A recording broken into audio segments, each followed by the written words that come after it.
We're good?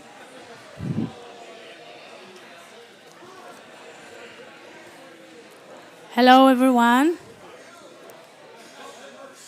It works, yes. So before we begin, just a quick reminder for having a mask on event. So while you are walking around the room, please keep your mask on, but if you are seated, you can take your mask off. So good afternoon, and welcome to the Summer Institute 9th Demo Day. I'm Belle Kober, and I have the privilege and the honor to be the program manager for the Accelerator programs. Out of 100 applicants this year, 6 have been selected. Mālō. Woo!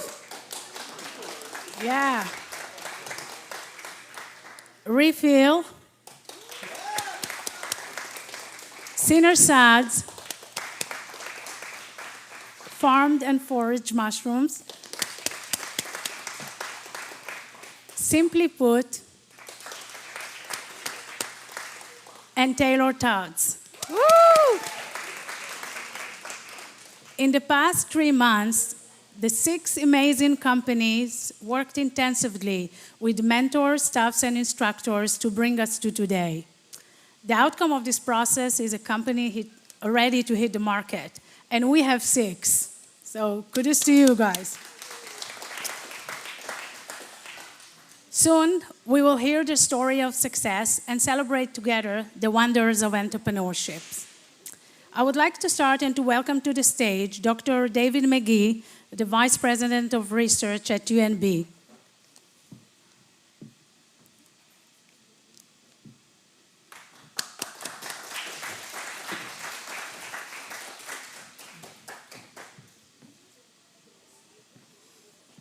Thank you very much, and good afternoon. Oops, there we go. Good afternoon, everyone. As mentioned, my name is Dave McGee, and I'm the Vice President of Research at UNB. Before I begin, I'd like to take a moment to acknowledge that UNB sits on traditional Wolastoqey territory, that the river that runs by us, the St. John River, is also known as the Wolastoqey, along which live the Wolastoqey, the people of the beautiful and bountiful river. Wolastoq is also called the St. John River. I'm very pleased to congratulate you all on completing the Summer Institute program on behalf of Dr. Mazerol, President and Vice Chancellor of UNB. As one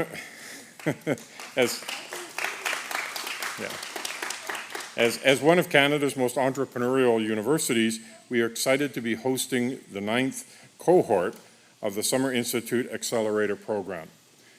UNB's success as nurturing entrepreneurship is nothing new. We have a long history of turning ideas into opportunities and innovation. The Accelerator Program at the J. Herbert Smith Center for Technology, Management, and Entrepreneurship was created to provide a new system that supports innovative entrepreneurs develop viable businesses. The 12-week program has had strong success in helping companies with a consumer product or service, emphasizing the design and human components of bringing products to market. And I should say, I've got one here in my pocket, ready to take home and try. So, the pandemic has reshaped how we work and live, illustrating an increased need to build a future that is driven by innovation and adaptability. These 6 companies from across New Brunswick have been a hardworking and resilient group during these unprecedented times. Through creative and future-forward thinking, these companies provide a valuable boost to the economy and have found real solutions globally and for Canadians. And today we have the special opportunity of seeing their hard work from over the last 3 months come to fruition. It is with perseverance and dedication that have made it here today, and we are excited to hear all 6 of you present your businesses. I am proud that you could take part in our excellent accelerator program through UNB. Together, we are turning ideas into solutions and startup companies into global enterprises. Thank you for choosing UNB to share this amazing journey with you. I look forward to following your continued success and wish you the best of luck in the future. Thank you very much.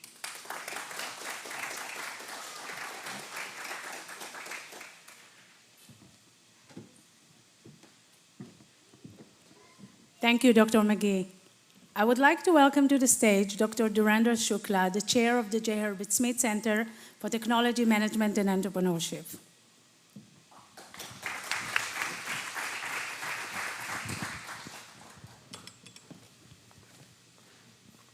I think he knows that I walk and talk.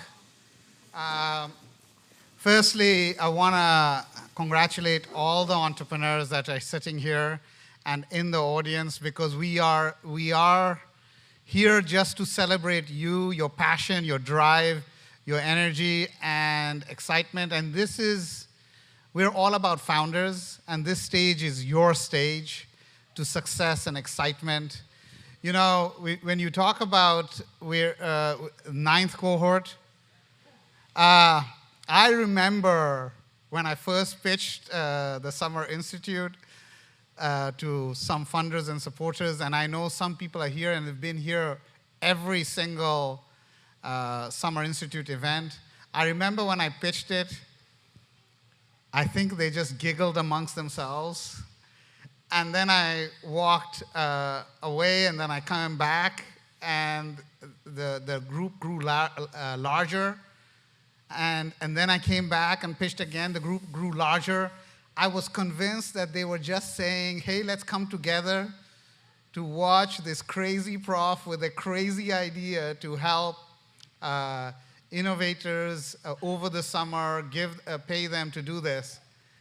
And just to see the room and the success the Summer Institute has had is heartwarming and is incredible.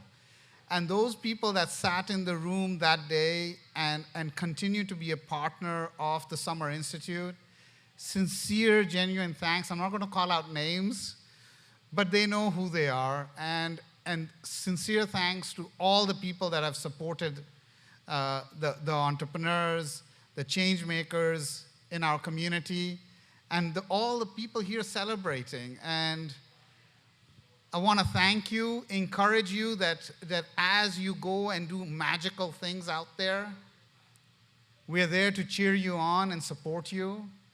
And at the same time, note that when things don't go right, we're still there to come there and support you and work with you. So no matter what happens in life, we're there to help you, encourage you, support you, and treat us as a family member, and that's what we are. That being said,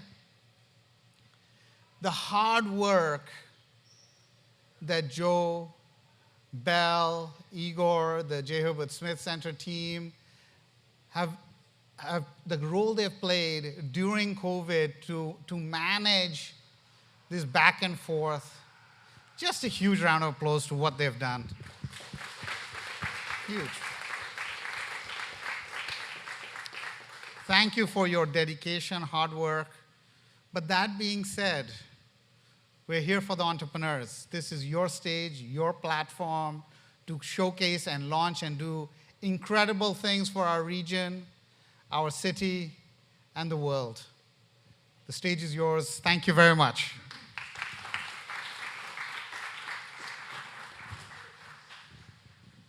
Thank you, Dr. Shukla, and thank you for dreaming big, for being here today. I would like to welcome to the stage Mr. Joe Allen, CPA, CA, and Managing Director for the Accelerator Programs.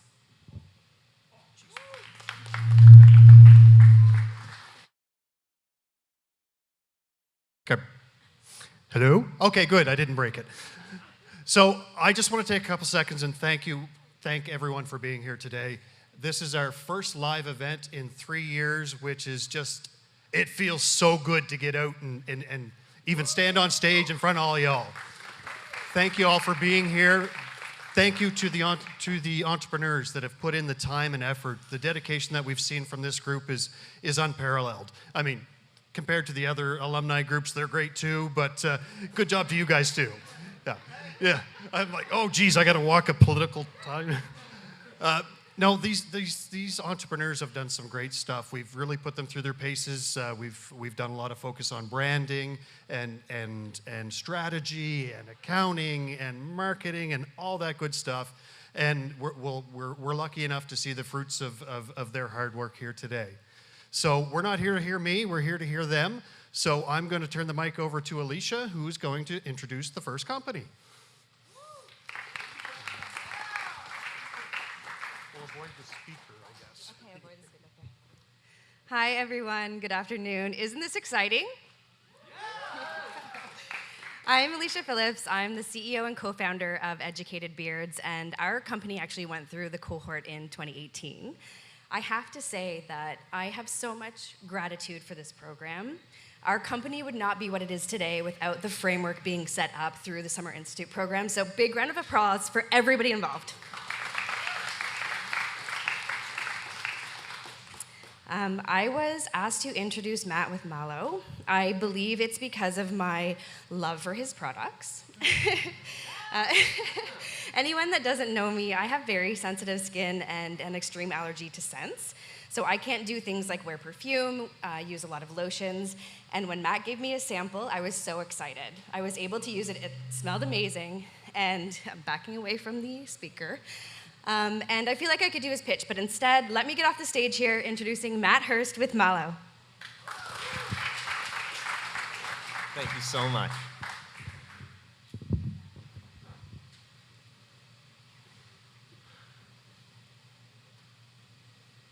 Well, everyone, thank you so much for being here today. My name is Matthew Hurst. 99% of the world's vanilla is artificial.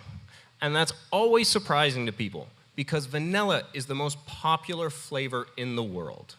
Some of those artificial vanilla beans can come from all sorts of variants. You can have fermented bran become vanilla, or vanillin, the key enzyme that creates the scent. You can have castor glands of a beaver become vanilla. There are all sorts of ways to create artificial vanilla, but only 1% of the vanilla you experience is true. It's the most labor-intensive crop in the world, it's the second most expensive spice in the world, and for you to experience the beauty of one vanilla bean, it will take 6 months of dedication and love. This is something that I love, so I wanted to make sure you all had the opportunity to share. I created Mālō. What better way than a skincare product? This is a 6-ingredient skincare product that uses vanilla puree, vanilla essential oil, beeswax, coconut oil, shea butter, and tapioca starch. It's perfect for both men and women. Take a little bit out, rub it between your hands, apply it anywhere you'd like to eliminate redness, dryness, or razor rash. Now, this scent is beautiful, and vanilla is something, like I said, we haven't gotten to experience for real. So how did I come to experience this? Well, I'm going to take you back 10 years to when I first got my experience.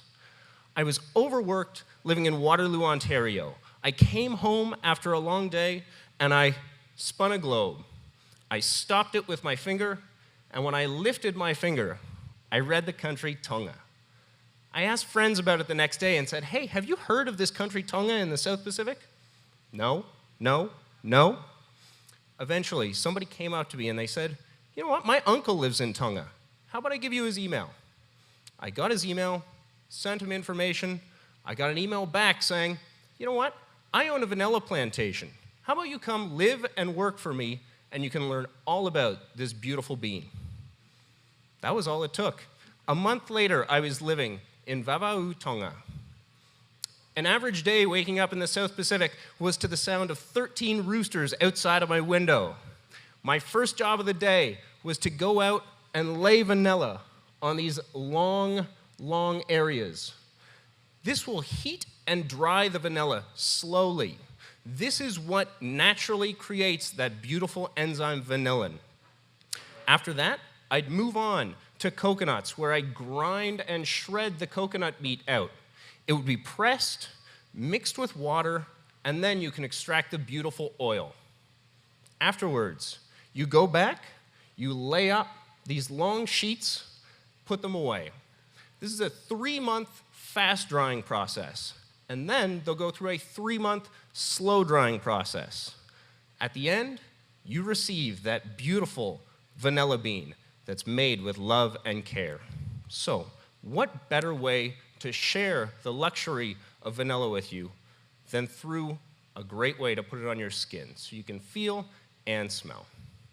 Now, the skincare industry is massive. In 2020, it was $127 billion. In 2027, that's projected to grow to $188 billion. And it's not just skincare that's growing, it's the vanilla industry too. In 2020, it was worth $1.5 billion. In 2027, it's going to be worth $2 billion. This is a massive industry, so I need great mentors. And I'm lucky enough, through the Summer Institute, I've gotten to meet some. I look to Educated Beards right in the front. I look to Upfront Cosmetics, who I've seen in the room. I look to Coffee Beauty. They're all great people who have started in Fredericton and I can look to for growth strategies. I also look at the luxury products at the very top, like Chanel and Estee Lauder. They've created a footprint for marketing and a great group I can look at, or in great companies I can look at to cement where I want to be in the future. So let's dial it back and tell you a little bit about where Mālō is right now. We launched in January 2022 with our first sale. We retail our product for $39.99, and to date, we've sold well over 100, which, for small business, that means I'm profitable. Now, my key performance indicator for growth is how many stores we're carried in. By the beginning of 2023, I want to be carried in 30 stores because it sets me up for my large goal by the end of 2023 when I make $200,000 in revenue. At the end of that year, we will be in 200 stores across Canada. So how will we do this? Right now, I sell directly to consumer. However, by the end of 2023, I'll have a breakdown of 20% that's to direct to consumer, 80% that's based on wholesale. And we're lucky enough that we operate with exclusive launches and a wholesale product. We create a black label exclusive, which is 25 small batch versions of our hydrating scent. That can allow us to experiment with formula, branding, anything we want to release it to a couple people. They can give us our feedback, and if we find something we love, we can alter our wholesale product, which is found right here. I love this product, obviously, but don't just listen to me. All of our reviews cite the beautiful smell. They cite the non-greasy feeling on the skin, and they say how perfect it is for sensitive skin. Everyone, my name is Matthew Hurst. I'm the founder of Mālō. I'm a former vanilla bean processor, and I'm a tropical island enthusiast. I love vanilla, and I want to be able to share it with all of you. Not artificial, I mean the real stuff. If you want to try Mālō, scan this QR code. I know we all have phones in the room. Go to maloskincare.ca. You can look it up right now. You can find us in Fredericton at Bliss Gift Boutique, and if you have a wholesaling opportunity in the room, please let me know. Feel free, contact me through any of our social medias. If I haven't told you today already, Mālō is Tongan for thank you. So, Mālō.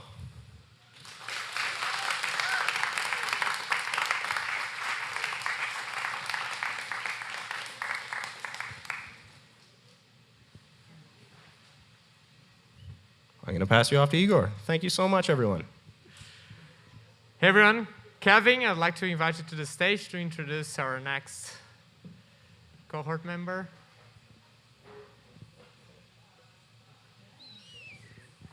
There you go. Good day, everyone. I'm Kevin with Educated Beards, or as many of you call me, hey, you're the beard guy. I was part of the Summer Institute in 2018, and I loved every part of it. It made who we are, actually, and we look up and we call Durango all the time and the team at Summer Institute, and It's amazing that we're able to get the support that we need and that we feel that we need here in Fredericton, and such an amazing thing. I only have amazing things to say about the Summer Institute, just like the person I'm going to be introducing today, Francisco. Francisco is the founder of REFLL, and he's got a pretty amazing company that's going to be changing Canada one bottle at a time. Here's Francisco.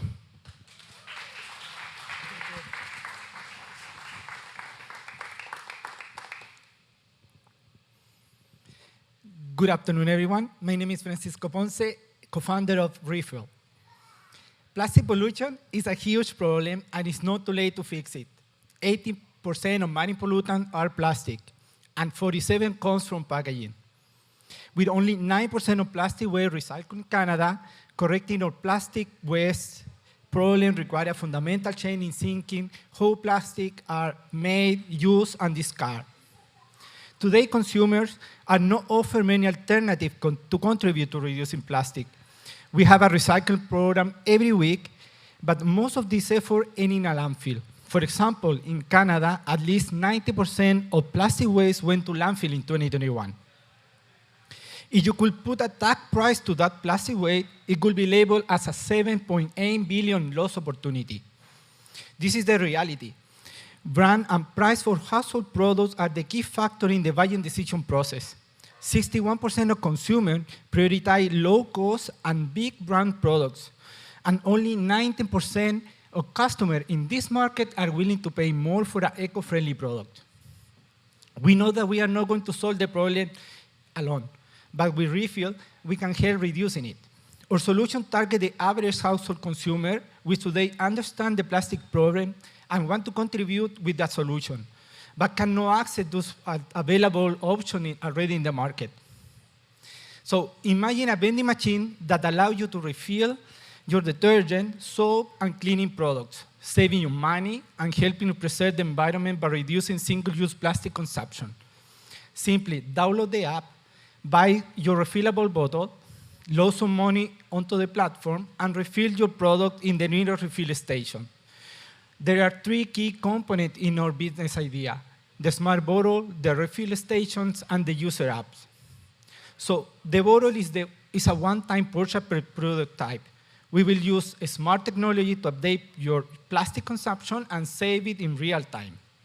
But why we keep using plastic as a bottle? High-density plastic offers characteristics that cannot be offered by other materials.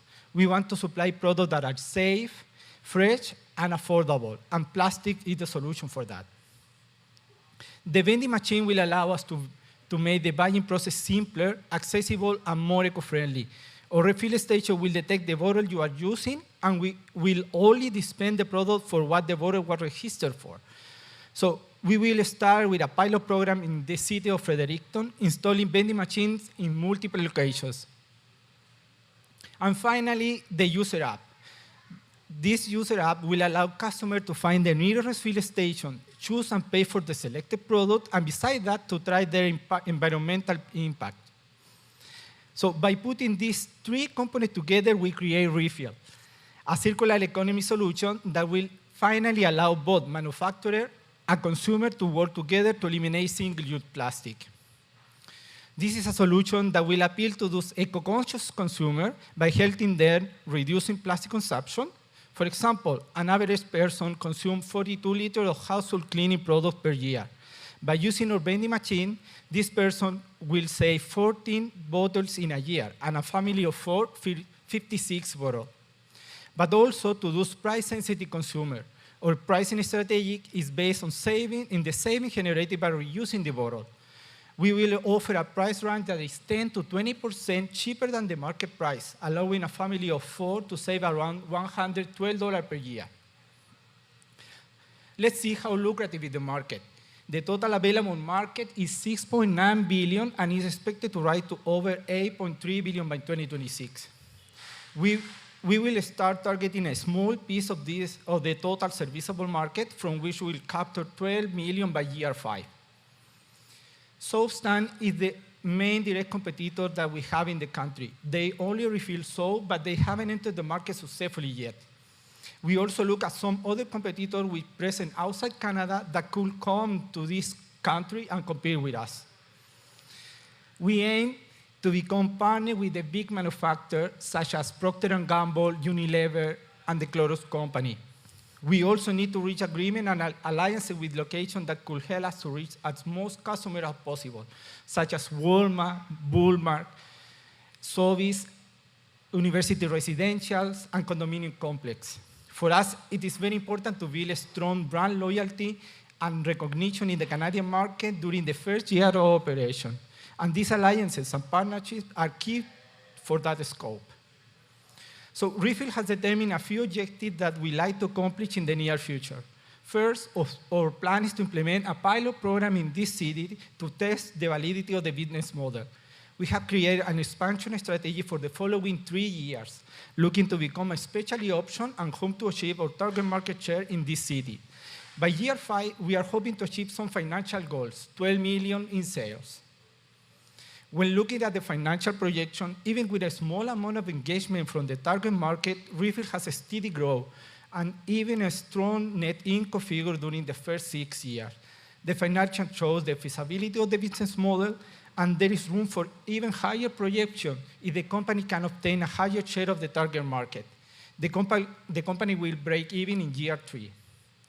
We are a small team in the aviation phase of the business. Brady and Mark will be the COO and CFO. Both have completed their BBA, and we are all currently working together toward our MBA at UNB. The project will be headed by myself, an industrial engineer with a master in supply chain management. We are still in a very early stage of development and customer discovery. And for this stage, we are looking for mentorship and connections. When we're ready, we are planning to raise $250K in funds to launch our pilot in this city. We appreciate the opportunity to share our idea with you. We believe that REFLL has an opportunity to change consumer relationship with plastic and encouraging them to be more economically circular. Thank you again for your time.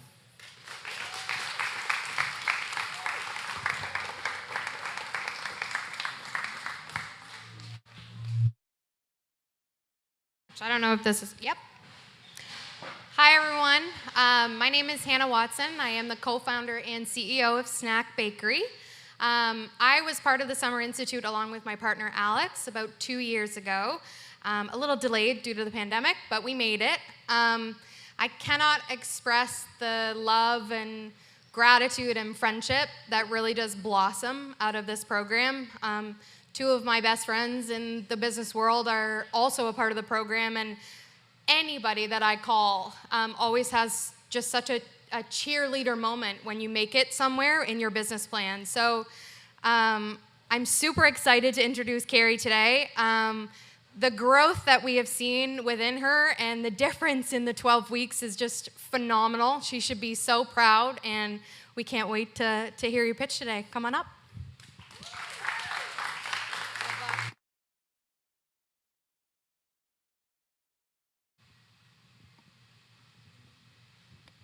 Hi, everybody. My name is Carrie Lenentine, and my company is Suds. It's a line of handcrafted soap and body care products. Now, I don't like to make assumptions about people, but I think it's safe to say that everyone in this room is using soap or body wash regularly, right? Hopefully. So I want to talk to you about what it is you're putting on your skin. And I want to start with the real dirt. And by that, I mean the nasty ingredients in the soap care industry. Good hygiene should not mean washing your skin raw. And your skin shouldn't be tight and dry after washing. If it is, you should look at the ingredients list. And chances are, you might find a long list of chemicals, things like triclosan, found in antibacterial soaps. It's highly toxic to aquatic life, and it's linked to allergy development. SLS, this is a foaming agent that'll strip the dirt off your skin, but along with it, all of your protective oils. It'll leave your skin and scalp itchy, irritated, and prone to reactions. And I'm sure you've all heard of phthalates. They're a known hormone disruptor. They're often used to make scents linger. But since fragrance companies aren't required to disclose what ingredients go into their fragrance, it's unlikely that you would know if you were lathering up in those. And I think that really stinks. So these shower body washes and soaps, the mainstream ones usually come in plastic packaging. They produce harmful wastewater, and chemicals end up in the environment or can be absorbed by your skin. We need eco-friendly cleaning options for human and environmental safety. Every little bit helps, and I think you can start by ditching the shower gels in favor of something that's natural and biodegradable. Something like a natural bar soap. So, natural soap making has been around for a very long time. It used to be a long, hard process that involved wood ashes from cook fires and leftover animal fats. The end result would be pretty harsh, but nonetheless, it would be used to wash your skin, to wash your hair. It would be grated up and used on your clothes as well. So it served a really basic function, but it's just worlds apart from the refined and enjoyable experience that we've come to expect from personal care. Sinner Suds uses plant oils and botanical extracts that feel and smell heavenly. They'll leave your skin clean without being stripped and nourished naturally. So by comparison to the earlier ingredients, my base ingredients are olive oil, organic coconut oil, fair trade shea butter, and castor seed oil. So from there, I'll add various essential oils, clays, or colorants, and create an array of designs and send profiles for customers to choose from. They're my biggest seller, but they're not the only product in my lineup. I also have some hair care and skincare items. I make shampoo and conditioner bars that are formulated without phthalates, without sodium lauryl sulfate, and without water. These are growing in popularity because more people are opting for solids that deliver on quality, but with less waste. In skincare, I have facial oil and serum, salve, and a variety of flavored natural beeswax lip balms. So in fact, you may have already tried a Sinner Suds product without realizing it. That's because we've had strategic partnerships with different community groups, sports teams, schools, selling goods that were specially labeled under their name to help them fundraise. So how that works is we'll provide them with packaging that lets their end buyer know that they're supporting a good cause. They'll go out, they'll take orders, and then they keep 50% of the retail price, which is around $7.95 for a bar of soap, $4.95 for lip balms. So they have pretty good margins, and that adds up quickly. We have a whole lot of fun doing it too. So I have a testimonial from one of my fundraiser customers. Krista calls it a trifecta of awesome. She praises the quality of the products, the customized packaging, and the strategic marketing insight. She goes on to say that they've raised thousands of dollars for their sports team through our collaborations. So Sinner Suds customized labels are also very appealing to businesses who might be looking for branded quality merchandise. We do this too. If that's something that interests you, you can find more information on my website and can use the contact form on sinnersuds.ca/customization. So the personal care industry in Canada is currently a $4 billion industry with steady growth forecasted. These are non-discretionary items, meaning people will always need to buy. Industry reports suggest that buyers will be seeking more environmentally friendly products, and the highest growth potential is in prestige segments. Customers are willing to spend a little bit more for everyday items that ensure that they're getting the quality, sustainability, and good ingredients that they seek. So where I fit into this, currently I'm on track for $42,000 in sales this year. I've been selling locally, for the most part, business to consumer. In 2023, I will be positioning Suds as the go-to for fundraisers and custom orders, which will make the majority of my sales, which I'm forecasting as 123,000 and 350,000 the following year.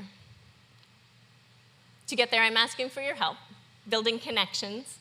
I'm looking for retailers who can carry my line or nonprofit groups who could benefit from a fresh, new fundraiser. So thank you in advance for coming clean with Suds. Tonight, I have some cards with me that have a product sample and my contact information. Thank you.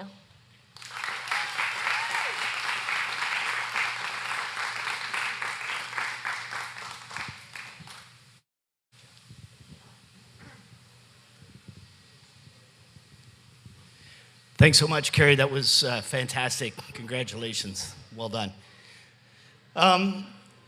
Isn't it great to be back here in person? We've been talking about this for a while, but it's really, the vibe in here is fantastic. It beats what we've done in the last couple of years online. So how about we give a big round of applause for Grimross and their staff for having us in this cool space.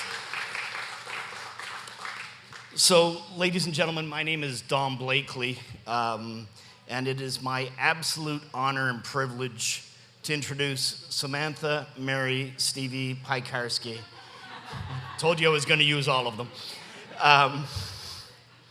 And farmed and foraged mushrooms. Sam and her partner, Sam, hence the reason why I had to use all the names, Sam Jones, operate farmed and foraged mushrooms on the Long Reach in the Kingston Peninsula in southern New Brunswick. They grow gourmet mushrooms from scratch and do it all off-grid and have been doing so since 2019. Sam and Sam are the dream team for mushroom farming, if such a thing can actually take place, but they are that. Sam Jones, the other Sam, is a mycologist and has spent years researching and perfecting the science behind growing mushrooms. And Sam Piekarski, this Sam, is a mushroom-loving mechanical engineer who's dedicated her time to improving the efficiency of mushroom farming equipment so that everyone can enjoy the healthy, unique product that she creates. Ladies and gentlemen, please welcome to the stage Sam Piekarski and Farmed and Foraged.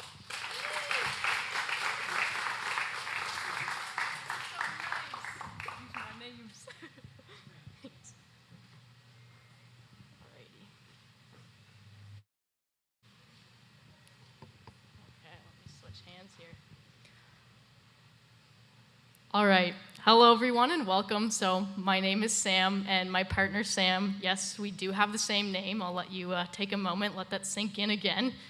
We both operate farmed and foraged mushrooms, which is located on the Kingston Peninsula here in New Brunswick. And we grow gourmet mushrooms from scratch and offer a wide variety of fungi to our local community here. So mushrooms are nutritious. They're plentiful, full of nutrition such as fibers, proteins, and antioxidants that help to boost our immune system. Not only are they healthy for us, but they're also delicious, and each mushroom has a unique texture and flavor that's favored by gourmet chefs.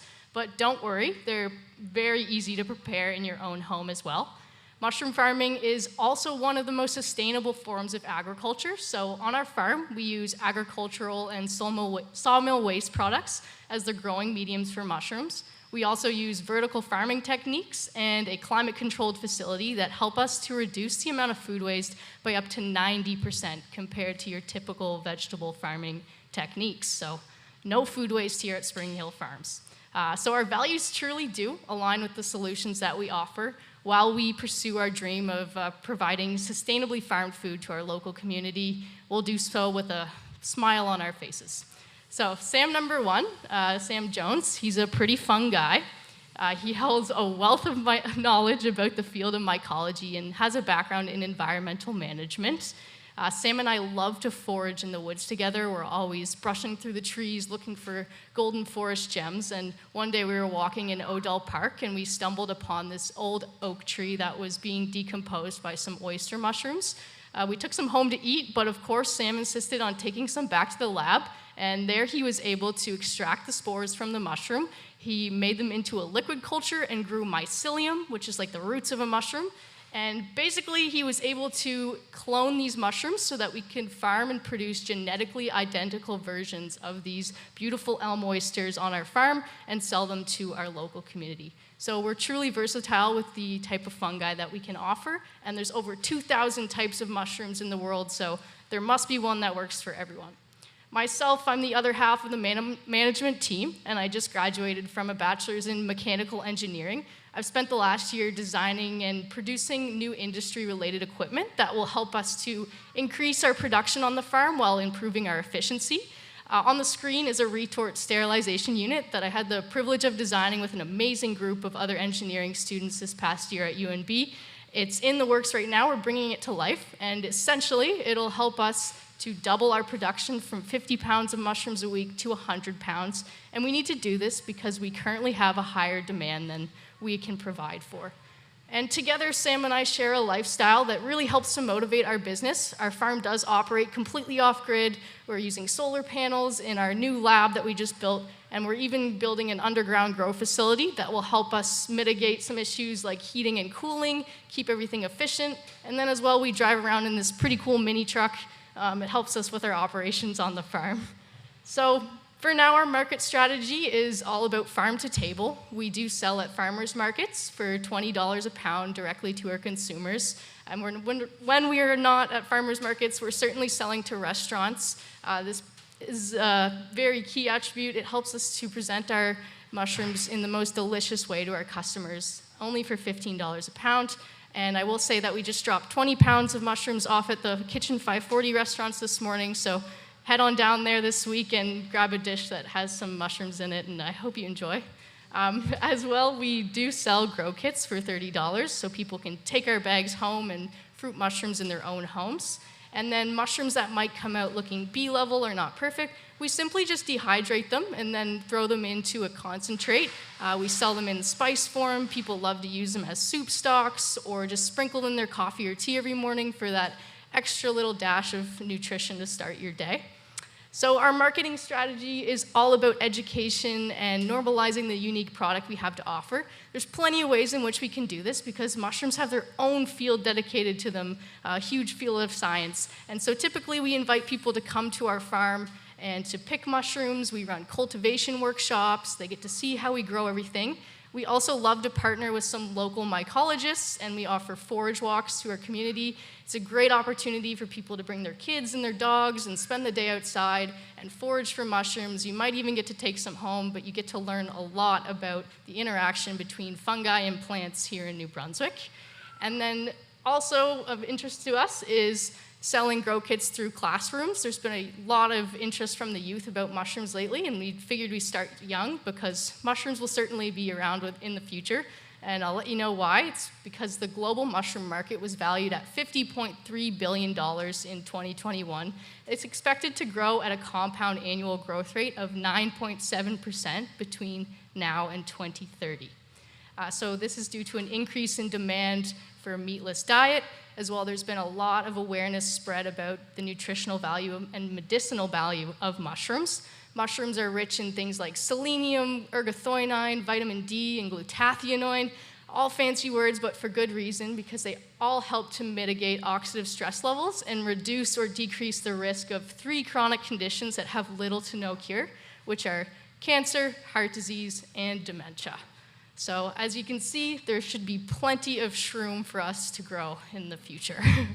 So we are the only mushroom farmers operating in New Brunswick at our scale. Our nearest competitor is Maritime Gourmet. They're located near Halifax, Nova Scotia. As well, there's a company called Happy Cats. It's located in Moncton, and they do sell only the grow kits. And we're the only farm that's able to produce our mushrooms completely by scratch. We produce our own growing mediums, and our ability to scientifically replicate our mushrooms truly sets us apart from our competition. As well, we do have a specialty product coming. These are some beautiful yellow oyster mushrooms, and we will be selling them out of mason jars so that people can bring them home, remove the lid, and you can fruit mushrooms out of this beautiful mason jar like a bouquet of flowers, but you also get to eat it at the same time, which is a nice perk. So help us grow. Always looking to expand our network. Reach out to me after this event, follow us on social media, and remember to hit up some Kitchen 540 restaurants and try our mushrooms sometime this week. Thanks, everyone.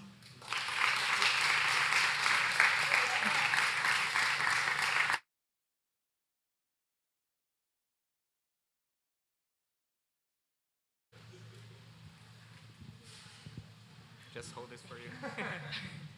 Great job, Sam. It's been so exciting to see all of you present and grow over the last 12 weeks. It's incredible.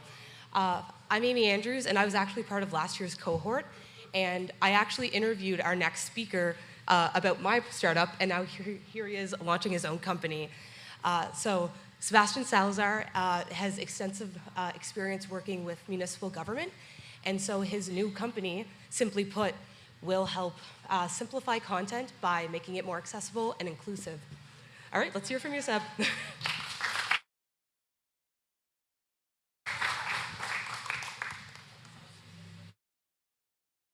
Thank you very much. Well, good afternoon, everyone. My name is Sebastián Salazar, and I am a Latin maritimer. I am Peruvian by birth, Canadian by choice. And in addition to being an urban explorer, a volleyball player, and a Lego artist, I am a community planner with 20 years of experience.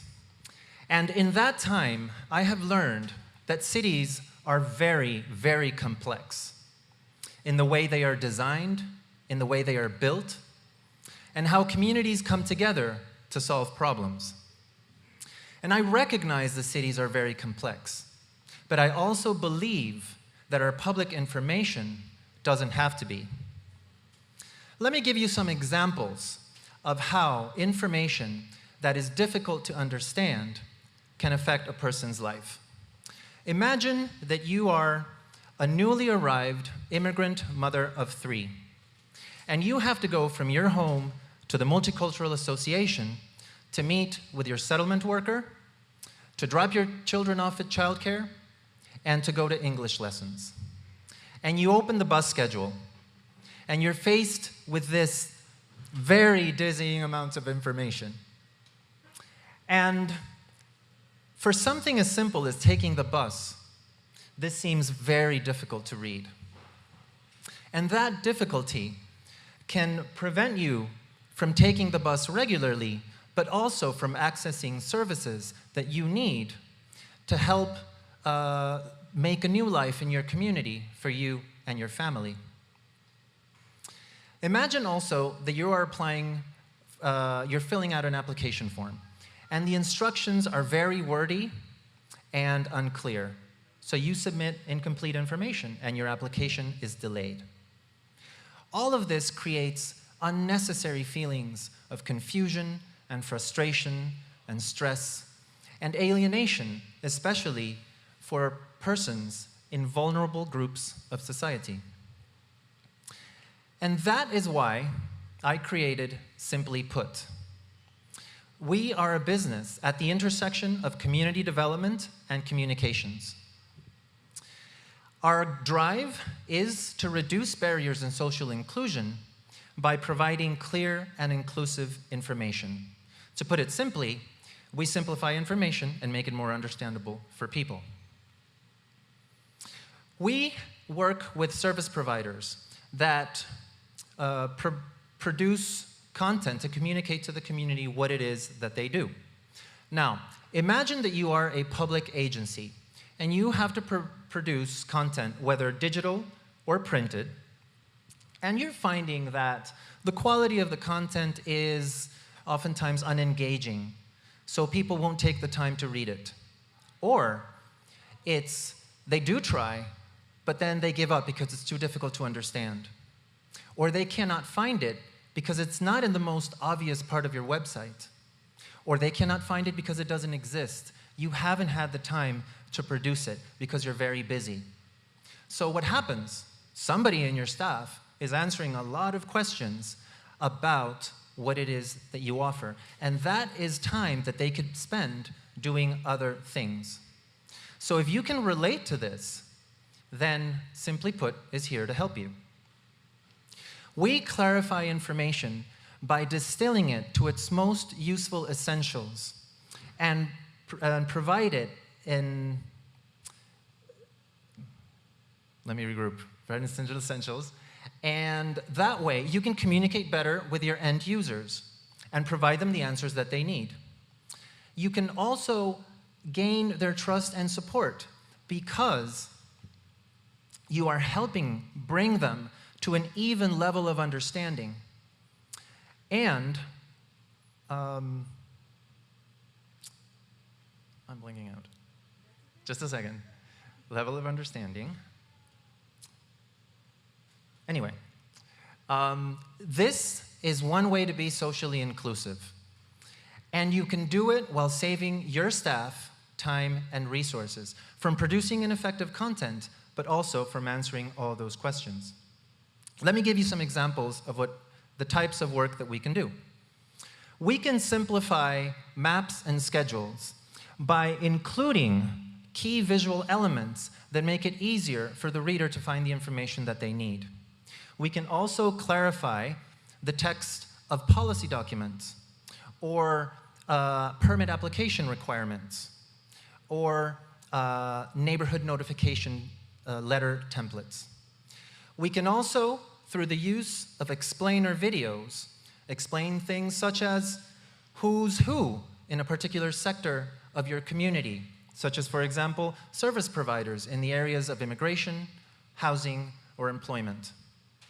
We can also explain how a municipality is structured and how it offers services to its residents, or how to navigate a complex document like a municipal plan or a zoning bylaw. Speaking of explainer videos, it is a growing trend that's being used more and more as people seek information in quick, accessible ways. A survey of 582 respondents between online consumers and professional marketers showed that 2/3 of the consumers prefer to watch videos rather than read text-based information.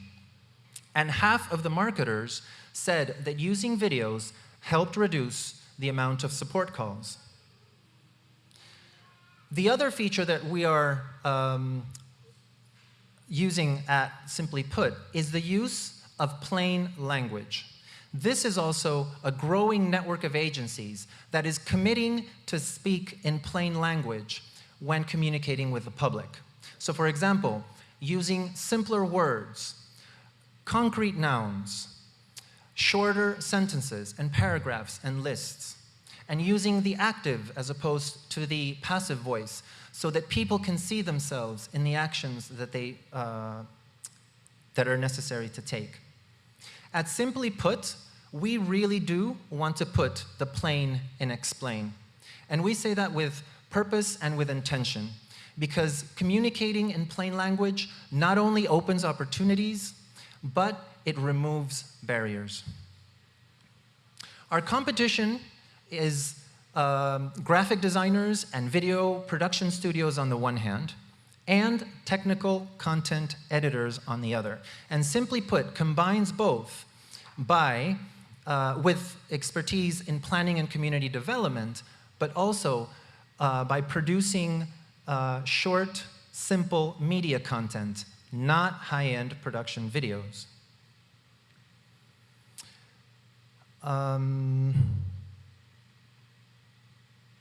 Yes, we offer our services on a project basis, from larger jobs such as simplifying a document or a manual, to more medium and short-term tasks of simplification of a process or a map or a text.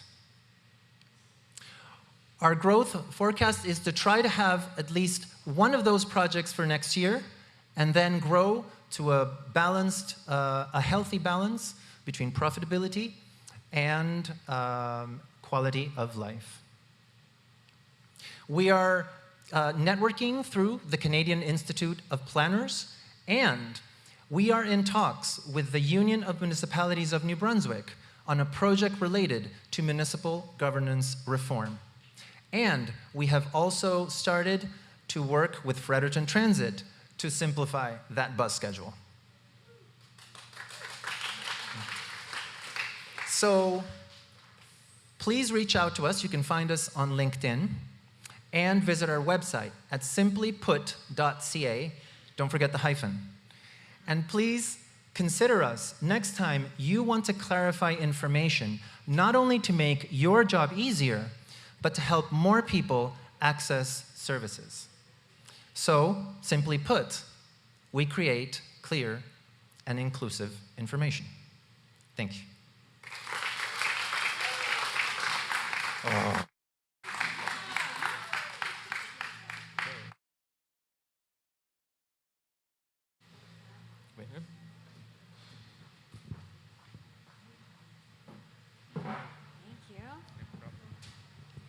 Hey everybody, my name is Megan Gallant. I am the co-owner of Mayflower Contracting Co. and alumni from the 2019 Summer Institute program. And I'm getting a little bit of flashbacks from doing our pitch. It's nerve-wracking being up here. I'm so honored to have the privilege of introducing our next entrepreneur. She is somebody that I have followed for years and have watched her grow her business from a side hustle to a full-time flourishing career. She is someone who inspires me as a woman in business, and I know that she's going to continue on and do amazing things.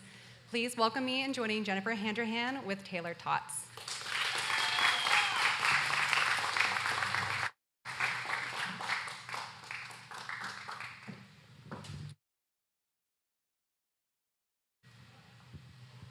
Wow, what an honor it is to be here today.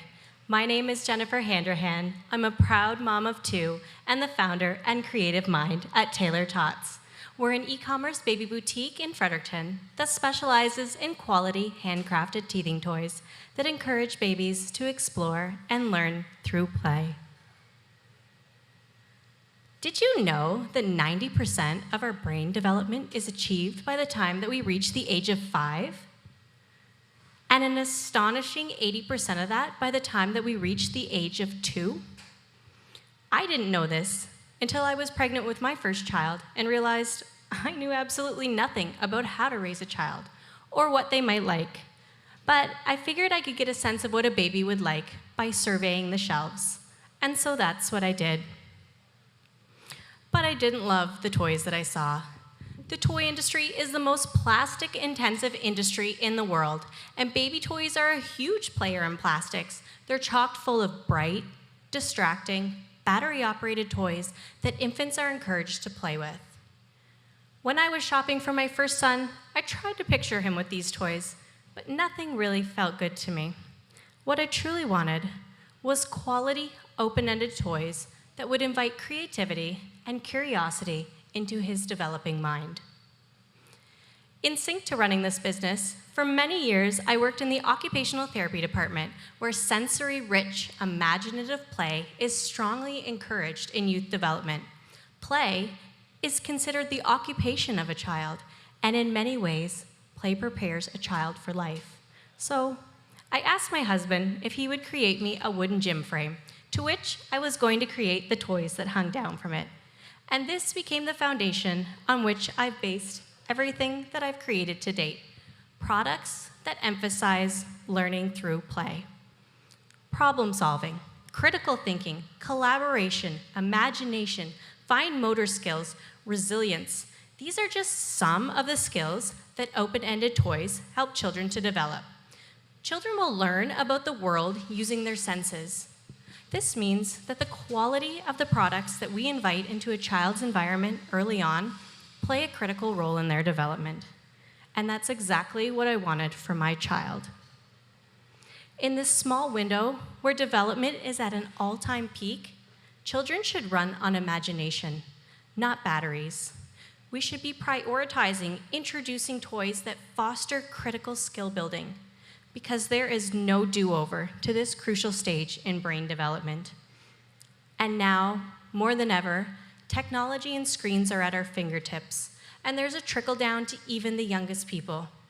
Recent data indicates that screen time is the dominating category of children's play, and it's shown that children who spend more than 2 hours a day in front of screens scored lower on language and thinking tests, while those who spent more than 7 hours a day in front of screens experienced thinning of their brain's cortex. We're fed this idea that technology means advancements, and I see companies leveraging that notion to wiggle their way down into the children's toy space. But what we need to remember is play is a child's occupation. And unlike screens, our products offer a holistic approach. They're soft and they're tactile, they're soothing but excitable, and they help lay a foundation to build skills like hand-eye coordination and motivation to learn, just simply by playing. As a parent, I know firsthand that we're willing to invest in products that will offer our children a better learning experience, and Taylor Tots products are just that. They're practical and well-loved by thousands of babies and their parents all over North America. We're gaining a great reputation as well, with a 45% customer return rate in comparison to a 30% average, and we have hundreds of customers who have purchased more than 5 of our items. In our early years, we started creating product as a passion hobby, but we shifted gears during the pandemic when there was this surge to online shopping and when supporting local was at an all-time importance. And then last year, while working a career and raising 2 small children, we brought in over $100,000 in sales. Thank you. I knew that I could no longer sustain working a career and the company, and so this year I quit my job to pursue Taylor Tots full-time. Thank you. We're projecting to do $250,000 in sales this year and forecasting $550,000 in the following year. Most of our business is direct to consumer, but we also have over 50 retailers that wholesale our product, and we do some in-person shows throughout the years. Our customer base is largely comprised of females between the ages of 24 and 36.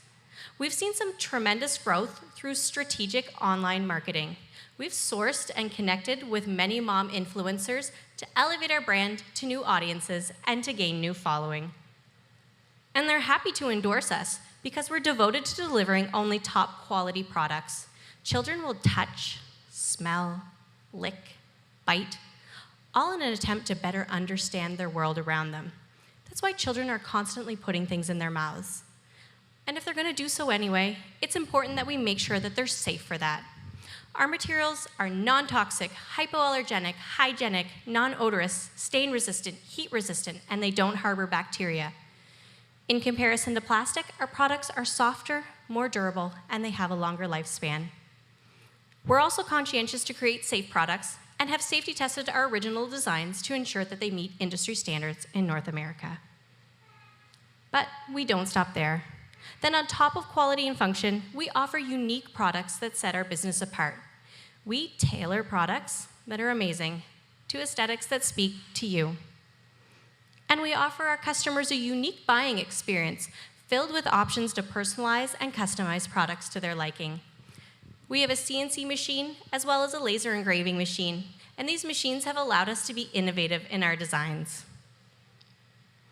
With that being said, bringing on staff, creating a new product line, and automating some of our processes will allow us to speed up our production by a factor of 5 to scale quicker. And we're also aiming to expand our wholesale portfolio to include 15 more retailers by year end, including 1 major retailer. To date, I've built this company from 1 handmade baby gym and a bag of silicone beads to thousands of customers and orders, several copyright designs, and a strong community following, simply because I wanted to share my passion for creating custom products for babies. My name is Jennifer Handrahan. My company is Taylor Tots, and we want to help you feel good about the products that your baby will play with. We're looking for a financial investment of $50,000 to allow us to achieve the goals that we have outlined. If you'd like to learn more, I encourage you to check out our website or send me an email. And please do follow along on our social media journey. Thank you so much for your time.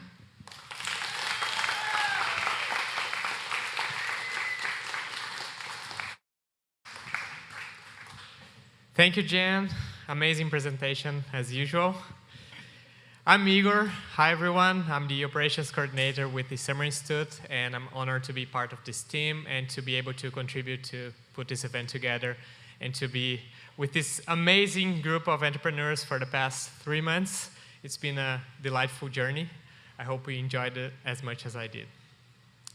I'm here to thank a lot of people, so I have a list in mind. Hopefully I won't forget. I'm doing this kind of freestyle, so yeah, let's try. So first of all, I'd like to thank Dr. Paul Mazzarol, the president and, yeah, that's it, Vice Chancellor of UNB. Dr. Dave McGee, the Vice President of Research at UNB. Dr. Dhirendra Shukla, Chair with the Dr. J. Herbert Smith Center for Technology Management and Entrepreneurship. And all the team at the J. Herbert Smith Center, thank you very much. I would also like to thank our funding partners, so the Atlantic Canada Opportunities Agency, ACOA, and also PADL, the Post-Secondary Education, Training, and Labor. Yeah, I think I got it right. Yeah, thank you very much. Without you, this wouldn't be possible. Also, our entrepreneurs in residence, Alicia, Kevin with Educated Beers, Hannah with Snack. Thank you very much for being with us. Yeah. Yeah. Thank you very much for our group of designers in residence, led by Mr. Johnny Wood, right there. Thanks, Johnny, Kirsten, Alicia, Stephanie. Thank you all very much. All of our mentors who dedicated their time to share their knowledge with this cohort, thank you very much for being with us. And all of our partners and facilitators that helped put together this program and were there for this cohort. Special thanks for you six, Matt, Francisco, Jan, Sam, Carrie, Seb. It's been a pleasure being with you and share this last 3 months. So thank you very much. And thank you all for joining us. I hope you stick around for a drink and chat and connect with these amazing people. And hopefully, I'll see you next year for the next Summer Institute cohort. Thank you very much and have a great evening.